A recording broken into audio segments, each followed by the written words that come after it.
Alright, so this one's about a weird fear I have. Like, I know a lot of us have fears, but this one is sort of out there. So let me take a moment to explain. Hey, so when I was like 5, 6 years old, I used to watch a lot of TV. Like, I was one of those kids that essentially grew up watching nothing but television. Because I grew up in like a small rural area, so there weren't a lot of other kids around. So I spent a lot of time watching TV. You know, Batman,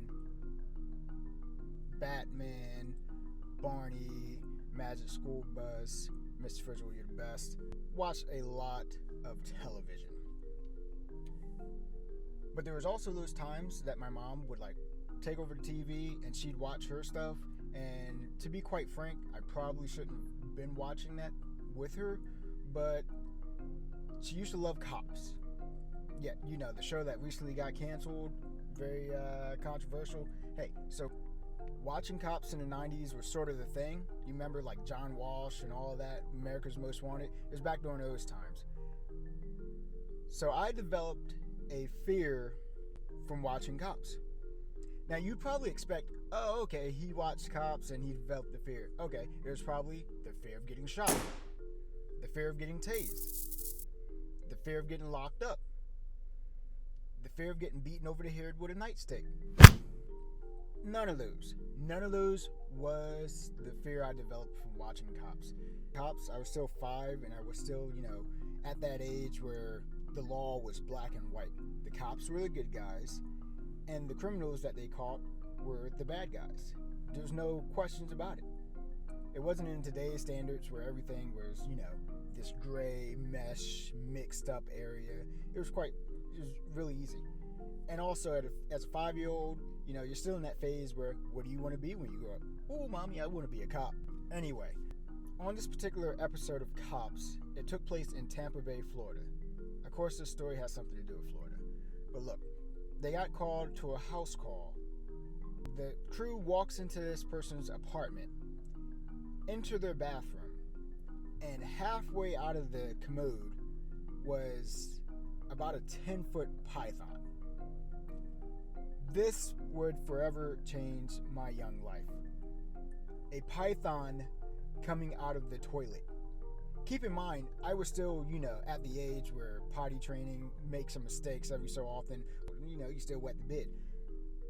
The toilet was just being mastered. And then I had this curveball that rocked my world.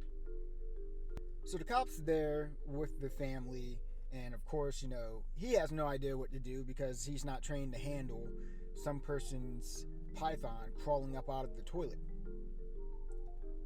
As if there weren't enough bad things that you had to worry about coming out of the sewers and everything. You got you got crocodiles, you got crackheads. Now you also have to deal with the fact that we have pythons. Of course, they're called animal control. Animal control was able to wrangle the snake, put it in that white sack, and they went about their day.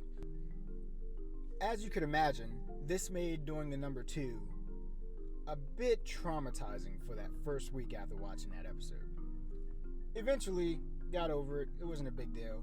Thought about it less and less. But then, I went to college in Florida, of all places. And again found myself thinking about that fear of big-ass snakes coming out of the toilet.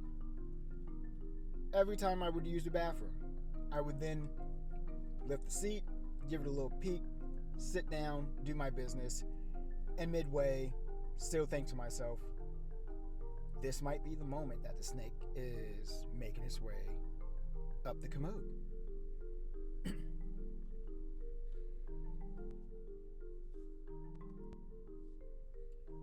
Now, I know a lot of you are probably thinking this is the most ridiculous fear that you could possibly have. You're a grown-ass man scared of a snake crawling up out of the toilet. But you be warned. If you ever go to Florida, more of the story. Check the stall, check the seat before you go. Because you might just be that one person to lift the toilet up and find a big ass snake.